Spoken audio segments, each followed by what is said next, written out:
Mindre än ett år senare fördes Khomeini till sjukhus med magcancer. Han besöktes regelbundet president Ali Khamenei och Rafsanjani.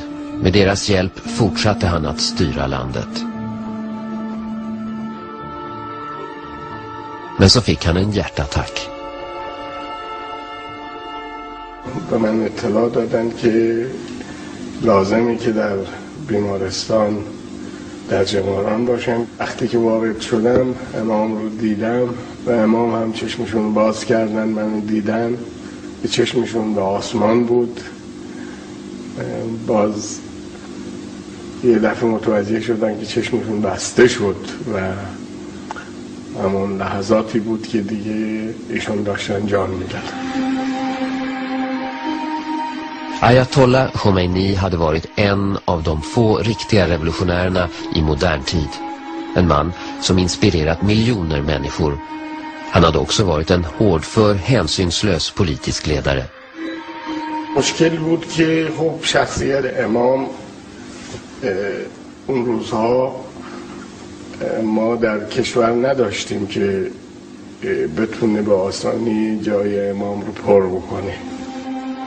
De 80 högsta mullorna samlades för att utse en ny högste ledare. De lät filma det som sen följde, men det visades inte förrän 20 år senare. اجازه بدید این حرف آقای شبستری رو میخوان آقایون. آقای شبستری چیزی از آقای طاهری شنیدن که امام جمله‌ای درباره آقای خامنه‌ای گفتن. اگر آقایون مایلن من نقل کنم و الا Filmen visar hur Rafsanjani styrde deras val. ما با امام مباحثه داشتیم.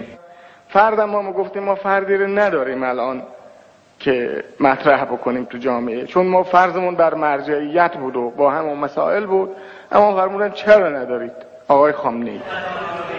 Den mulla som Khomeini enligt Rafsanjani hade valt svarade med en uppvisning i ödmjukhet. ببینید من در بحث من به هر حال مخالفم. موافق هستن قیام بفرمایید بشمارید.